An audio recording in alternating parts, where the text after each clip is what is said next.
Ọlọ́run tó dá wọn òkè ìgbàanì, ẹ̀yin ni mo fi ọpẹ́ mi fún. Ta ni wọ́n tún gbé ga o bí kò ṣe bàbá lókè? Ta ni wọ́n tún fi gbogbo ọpẹ́ mi fún? Olóore ni Ọlọ́run tó dá wọn òkè ìgbàanì, ẹ̀yin ni mo fi ọpẹ́ mi fún. Ayérayé ẹ ṣé o Ọlọ́run ìsádi, Àtàbàtúbú Olódùmarè, ìkọlẹ́yìn àwọn ẹni tirẹ̀, atófiṣẹ́ ògúnrán, àdàgbà má tẹ̀pá, arúgbó láéláé, ọ̀kan lánàá, ọ̀kan lónìí, ọ̀kan títí ayérayé àìnípẹ̀kun. Èmi ni má ṣe bẹ̀rù, Ọlọ́run tó pọ̀ ní iye ìràwọ̀, àtórí aláìsùn ṣe, ọba àwọn ọba, olúwa àwọn olúwa. Ẹ ṣé nítorí àánú yín, ẹ ṣé nítorí ògo yín, nítorí ìfẹ́ yín sí wa. A dúpẹ́ fún ojú rere rẹ, fún ààbò àti ìpamọ́. A dúpẹ́ fún àánú tá a rí gbà, fún ojú rere. A dúpẹ́ torí pé ó jí wa sí ìmọ́lẹ̀ alààyè, ó tún mú kó ojú wa kó rí òní ní àlàáfíà. Ògo ni forúkọ rẹ o Ọlọ́run ìṣẹ̀dá, Ọlọ́run gba ọpẹ́ wa. Ayérayé tẹ́wọ́ gba ìyìn wa. A dúpẹ́ fún àánú tá a rí gbà, a dúpẹ́ fún ìfẹ́ tó ní sí wa. A dúpẹ́ fún ọlá àti ògo orúkọ rẹ. Ọlọ́run tẹ́wọ́ gba ìyìn wa o. Ọlọ́run lórúkọ Jésù tẹ́wọ́ gba ọpẹ́ wa. A dúpẹ́ fún oore ọ̀fẹ́ tó fi fún wa, kì í ṣe nípa mímọ̀ ṣe tàbí agbára wa, ṣùgbọ́n nítorí pé oore ọ̀fẹ́ tá a rí gbà. Ògo ni forúkọ rẹ, Ọlọ́run gba ọpẹ́ wa. A tọrọ fún ìdáríjì ẹ̀ṣẹ̀ lónìí, orúkọ Jésù dáríjì wa. Níbi gbogbo tá a ti fojú ògo àti ẹwà rẹ bínú, Ọlọ́run ṣàánú fún wa. Gbogbo ẹ̀ṣẹ̀ nínú ayé wa, orúkọ Jésù kó ṣàánú fún wa. Ọlọ́run jàre lónìí kó gbà wá lọ́wọ́ ẹ̀bi ẹ̀ṣẹ̀. Ẹ̀ṣẹ̀ má jẹ́ ó borí ayé wa, má jẹ́ ó borí ọkàn wa. Ọlọ́run jàre kó súre fún wa, kó ṣamọ̀nà wa. Ẹ̀mí mímọ́ rẹ má jẹ́ ó fi wá sílẹ̀. Ẹ̀mí mímọ́ rẹ má jẹ́ ó dágbére fún wa. Ọjọ́ òní yìí jẹ́ kó san wa o. Orúkọ Jésù, ẹ̀mí mímọ́ rẹ lórúkọ Jésù jẹ́ ó tọ́ wa sọ́nà lónìí. Bá ti ń lọ nínú àdúrà yìí, àdúrà má jẹ́ ó ṣe tiwa tì. Ọlọ́run gbọ́ igbe wa lónìí, kó gbọ́ ẹ̀bẹ̀ wa. Lórúkọ Jésù lónìí jẹ́ ká bá ọ pàdé, jẹ́ ká rí ọ. Lórúkọ Jésù kó ràn wá lọ́wọ́. Jésù Olúwa wa, àmín. Mo kà láti inú ìwé Psalm 34, Psalm 34 verse 5. Lórúkọ Jésù yóò dára fún wa. Òní ní ọjọ́ kọkàndínlọ́gbọ̀n. Today is the 29th of December 2021. Oh my goodness. Just 2 days more. The Lord will help us in Jesus' name. Psalm 34 verse 5. Wọ́n wò ó, ìmọ́lẹ̀ sì mọ́ wọn, ojú kò sì tì wọ́n. Wọ́n wò ó, ìmọ́lẹ̀ sì mọ́ wọn, ojú kò sì tì wọ́n. Àwọn tó bá ń wo Kristi nìyẹn. Ìmọ́lẹ̀ máa mọ́ sí wọn, ojú òde ní tì wọ́n. Wà wá sọ fún Ọlọ́run, Olúwa, nítorí ìwọ ni mò ń wò. Léè tó kù kọ́dọ̀ parí, ojú má jẹ́ ó tì mí. Orúkọ Jésù ṣàánú fún mi, ojú má jẹ́ ó tì mí, má jẹ́ mọ ìtìjú. Orúkọ Jésù, ojú má jẹ́ ó tì mí lórí ọmọ, lórí ọkọ, lórí ilé, lórí ẹbí, lórí ará.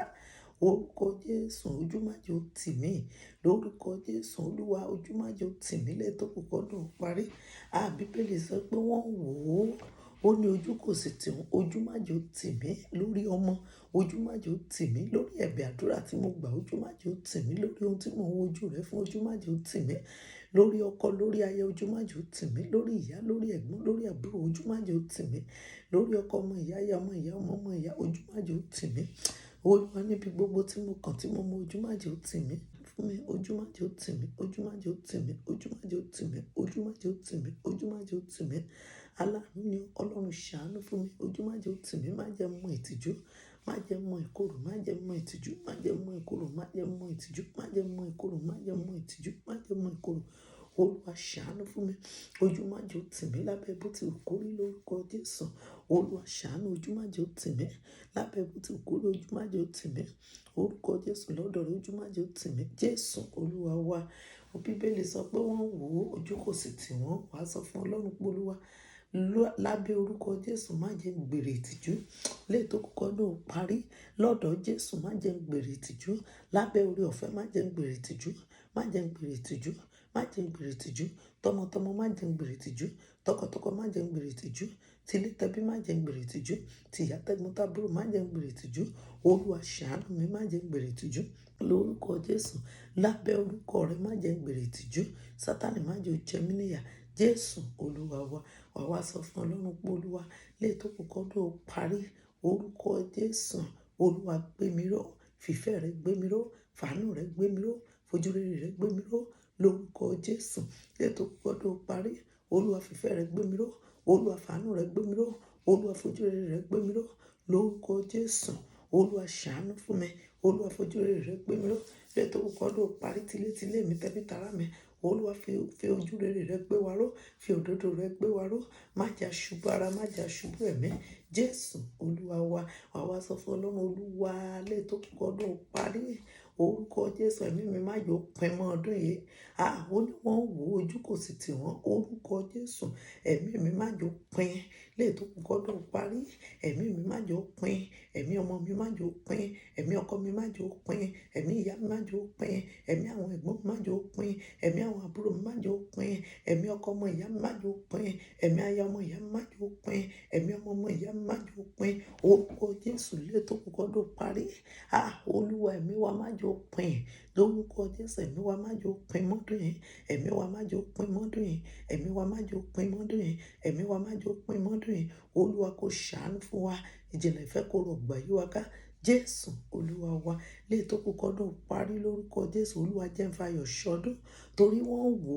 ó ojú kò sì tì wọ́n Olúwa jẹ́ n fayọ̀ ṣọdún jẹ́ n fayọ̀ ṣọdún jẹ́ n fayọ̀ ṣọdún jẹ́ n fayọ̀ ṣọdún Olúwa jẹ́ n fayọ̀ ṣọdún Olúwa ràn mí lọ́wọ́ jẹ́ n fayọ̀ ṣọdún Olúwa jẹ́ n fayọ̀ ṣọdún Olúwa jẹ́ n fayọ̀ ṣọdún àtèmi àtilé mi pátápátá jẹ́ fayọ̀ ṣọdún Olúwa ràn wá lọ́wọ́ jẹ́ fayọ̀ ṣọdún jẹ́ fayọ̀ ṣọdún jẹ́ fayọ̀ ṣọdún jẹ́ fayọ̀ ṣọdún jẹ́ fayọ̀ ṣọdún Jésù Olúwa wa wà wá sọ fún Ọlọ́run pé Olúwa lórúkọ Jésù ọdún 2022 tí mò ń lọ Olúwa la ọdún náà kọjá Olúwa là kọjá fún mi Olúwa là kọjá fún mi Olúwa là kọjá fún mi Olúwa là kọjá fún mi Olúwa gba ìjọba níbẹ̀ Olúwa là kọjá fún mi jẹ́ kí ọdún náà rọrùn fún mi jẹ́ kí ọdún náà jẹ́ ọdún ìdásílẹ̀ mi jẹ́ kí ọdún náà jẹ́ ọdún ọpẹ́ fún mi jẹ́ kí ọdún náà jẹ́ ọdún rere fún mi àtèmi àtọmọ àtọkọ àtilé àtẹbí lórúkọ Jésù Olúwa ẹ ṣe bẹ́ẹ̀ ọdún 2022 jẹ́ ọdún ìdásílẹ̀ wa ọdún àlàáfíà ọdún ìtúsílẹ̀